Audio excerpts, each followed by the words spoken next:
जय माता दी। ये एक जातक की कुंडली है जिनका जन्म 1/9/1976 को हुआ है।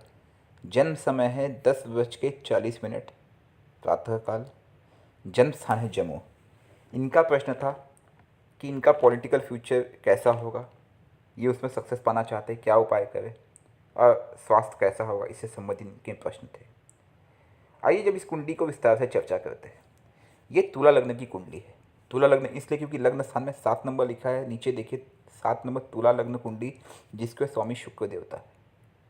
इस कुंडली से एक चीज़ मैं आपको 100% बता दूं कि इस व्यक्ति के पास पैसे की कमी नहीं रहेगी, लेकिन चिंता भी बहुत होगी, टेंशन बहुत होगा, स्ट्रेस बहुत होगा, मानसिक तनाव इसके पास बहुत होगा। लेकिन इसका भविष्य बहुत ब्राइट है। आने वाला समय इसको ऊपर अवश्य लेके जाएगा। लेकिन हाँ, कुछ उपाय इनको अवश्य करने होंगे। अब हम कुंडली की जब चर्चा करते हैं तो लग्नेश शुक्र कहाँ बैठे हैं? द्वादश भाव में।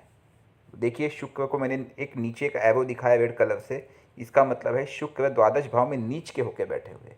नीच का शुक्र अच्छा नहीं माना जाता है, लेकिन उसके साथ उच्च के बुध बैठ गए हैं।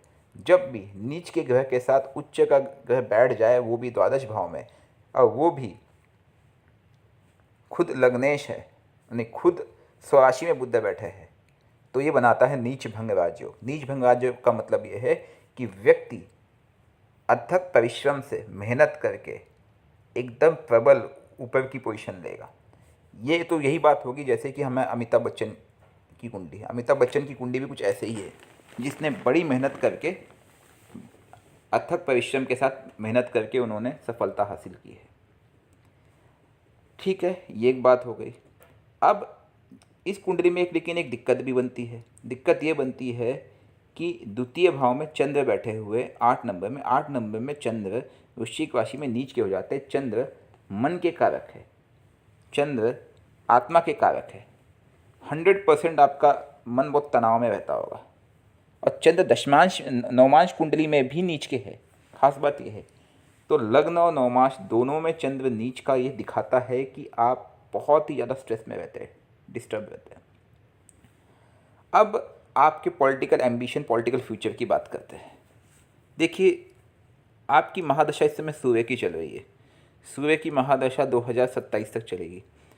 सूर्य लाभ का कारक है। सूर्य खुद अपने ही भाव में बैठा है, जो आपको धन देगा, इसमें कोई शक और संशय नहीं है। सूर्य उच्च पद का कारक भी है। लेकिन वहीं जब मैं आपके 10वां भाव देखता हूँ तो वहाँ पे शनि बैठ गए कर्क राशि में। शनि कर्क राशि में ठीक नहीं होते, मतलब आपको अपॉर्चुनिटी मिलती भी होगी तो लेकिन कोई ना कोई बाधा आ जाती होगी। जैसे किसी ने पत्ता काट लिया, मतलब आपने एक उम्मीद जगाई थी होगी कि भाई मुझे हो सकता है टिकट मिल जाए, हो सकता है मेरा काम बन जाएगा, लेकिन कोई और बीच में आ गया और उसने आपका रास्ता साफ कर दिया। और उसका कारण कहीं ना कहीं यहाँ पे शनि बने होंगे। अब आपका मैंने जब दशमांश देखा तो दशमांश आपका बहुत अच्छा है, बहुत बड़ा प्यारा दशमांश दिखा मुझे। ऐसा लगा कि बस इनके पास भविष्य बहुत अच्छा है। अब जब कुंडली की बात किया जाए तो कहीं ना कहीं आपकी कुंडली में जो 4 भाव है ये आपके पॉलिटिकल एम्बिशन को पूरा करेंगे। वो 4 भाव कौन कौन से हैं जो मैंने देखिए यहाँ पे सर्कल किया हुआ है फॉर पॉलिटिक्स, गोल करके मैंने एक सर्कल बनाया हुआ है ऑरेंज कलर से।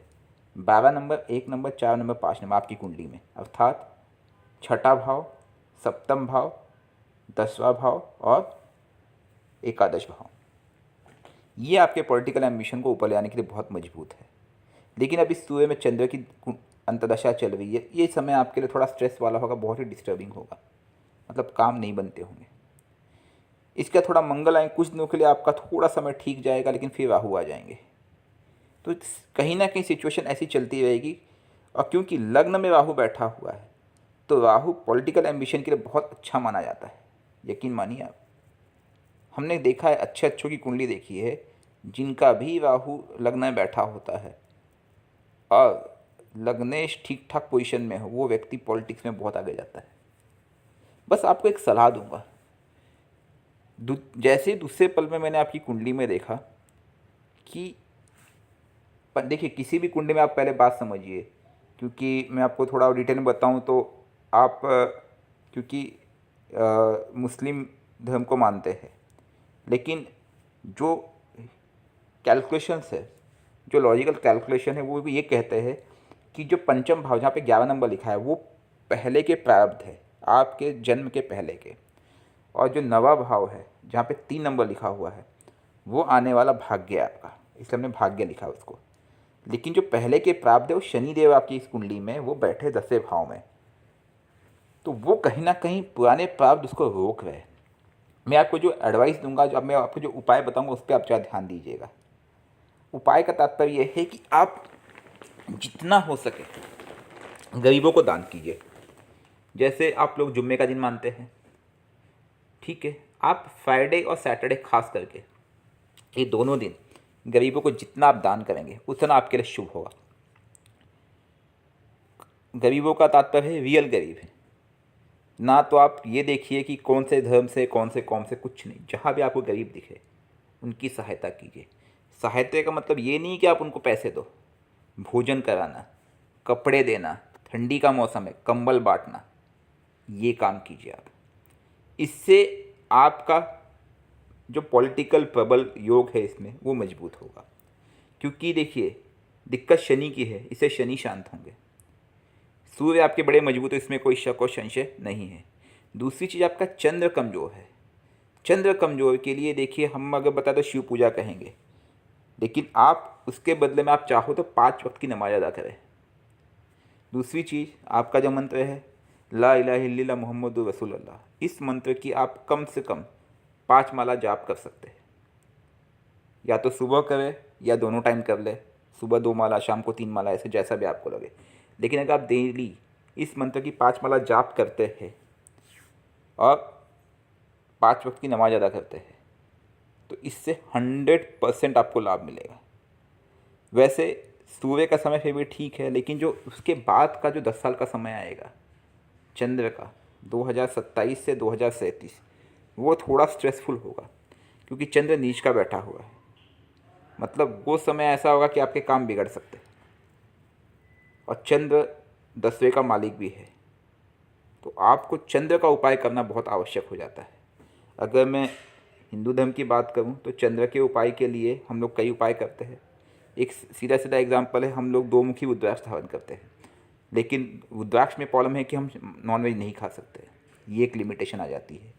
चंद्र नीच का है, मैं आपको मोती नहीं दे सकता हूँ। गलती से अगर कोई आपको बोले मोती धारण करो, आप गलती से मत पहनना, वरना आपकी दिक्कत बढ़ जाएगी, स्ट्रेस बढ़ जाएगा, काम बिगड़ जाएंगे। ठीक है, चंद्र को आपको कमज़ोर करना है तो चंद्र के दान करना है। चंद्र का दान क्या होता है? सफ़ेद चीज़ें दान करो, जैसे कि चावल हुआ, सफ़ेद कपड़ा हुआ, जो भी सफ़ेद चीज़ें हैं, दूध हो गया, मक्खन हो गया, पनीर हो गया, सफ़ेद चीज़ें आप गरीबों को दान करें। इससे चंद्र कंट्रोल होगा, मानसिक तनाव दूर होगा। तो 2027 तक का समय अगर आपने अभी कुछ कर लिया तो कर लिया। अच्छा, इसमें और एक चीज़ जो हमें नज़र आती है, हमने आपकी दशमांश भी देखी और लग्न कुंडली भी देखी। कहीं ना कहीं आपको पॉलिटिकल एम्बिशन पूरा करने के लिए आपको पड़ाव बदलना होगा। हो सकता है कि आप जहाँ बैठे हैं इस समय, जिस पार्टी में भी होंगे, मैं नहीं जानता आप किस पार्टी से बिलोंग करते हैं, आपको हो सकता है कि पार्टी बदलनी पड़े, इससे आपको लाभ मिल सकता है। ठीक है, और कोशिश करें कि जो भी रूलिंग पार्टी होगी आपके एरिया की, आप जो भी इलेक्शन की बात सोच रहे हैं, उनके रूलिंग पार्टी में घुसने की कोशिश करें, इससे आपको विशेष लाभ होगा। कहीं ना कहीं आपको ना, क्योंकि देखिए राहु इसमें चातुरता का प्रतीक दिखा रहा है, तो आपको रूलिंग पार्टी से अगर आप एडजस्टमेंट करके उस पर घुसेंगे तो इससे आपको सफलता के योग बनेंगे। और देखिए अगर 2027 तक बन गया, अपॉर्चुनिटी जनरेट कर ली तो कर ली, वरना ये थोड़ा दिक्कत बनेगा। जो 27 से 37 का समय चंद्र वाला दिक्कत देगा, लेकिन हाँ 37 के बाद का जो समय है आपके लिए अति अति अति उत्तम है पॉलिटिकल फ्यूचर में। जैसे ही मंगल आएंगे, मंगल आपको आसमान में लेके चले जाएंगे, क्योंकि मंगल इस कुंडली में धन के भी कारक है और सप्तम के भी कारक है। तो 2037 के बाद का जो समय है वो आपके पॉलिटिकल एम्बिशन, मतलब कुछ किसी उच्च पद पे भी आप जा सकते हैं, एकदम राजयोग कारक स्थिति बन जाएगी, क्योंकि मंगल जो है वो बैठे हैं द्वादश भाव में, और शुक्र बुध जहाँ पे नीच भंग राजयोग बन रहा है वहाँ पे। तो इस कुंडली में केवल एक थोड़ा सा टफ फेज आपके लिए आ सकता है जो चंद्र वाला होगा, उसका आपको उपाय करना होगा। एल्स कुंडली बड़ी प्यारी है, कोई दिक्कत नहीं है, फाइनेंशियली आपके पैसे बहुत आएंगे, आप बहुत ऊंचा पद ले सकते हो सकता है आप किसी मिनिस्टर या कोई हाई प्रोफाइल भी लेके बैठ सकते हैं। बस आपको थोड़ा सा एडजस्टमेंट करना पड़ सकता है और थोड़े टेक्निकली अपनी चतुरता के साथ डिसीजन लेने पड़ेंगे, तब आपको उससे लाभ मिलेगा और सफलता मिलेगी। आपके कुछ अन्य प्रश्न होंगे, आप नीचे कमेंट कर देना। अच्छा, आपने हेल्थ के लिए पूछा था, वो भी मैं आपको जवाब दे दूँ। देखिए, अब हेल्थ का कारक कहीं ना कहीं आपकी कुंडली में शुक्र और बृहस्पति बन रहे हैं। बृहस्पति आपके अष्टम में बैठे हुए हैं, लेकिन जब भी छठे का कारक अष्टम में बैठेगा तो वो हेल्थ को बचाएगा।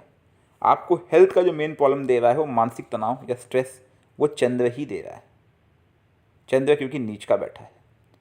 छठे भाव का मालिक अष्टम में बैठेगा तो आपको मदद ही करेगा, और अष्टम का मालिक आपका द्वादश में बैठ गया है, ठीक है, और द्वादश का मालिक खुद द्वादश में बैठा हुआ है। अगर मैं सही मायने में कहूँ तो आपकी कुंडली इतनी प्यारी है कि अगर आप कल के मुझे ये पता चले कि आप जम्मू एंड कश्मीर के कोई सी अच्छे उच्च पद के नेता बन के सामने दिख रहे हो, तब भी मुझे आश्चर्य नहीं होगा, क्योंकि मैं आपका नाम लेना नहीं चाहूँगा अभी ये वीडियो फोरम में। बट स्टिल आपका फ्यूचर बहुत ब्राइट है।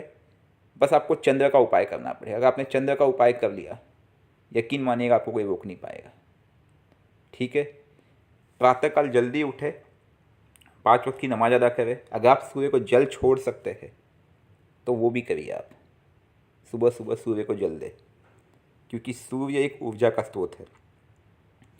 और आप नहीं कर सकते तो 5 वक्त की नमाज और गरीबों को दान, खास करके सफ़ेद चीज़ों का दान, ये 2 चीज़ आपको जीवन में सफलता 100% दिलाएगा। आप ट्राई कीजिएगा। जय माता दी।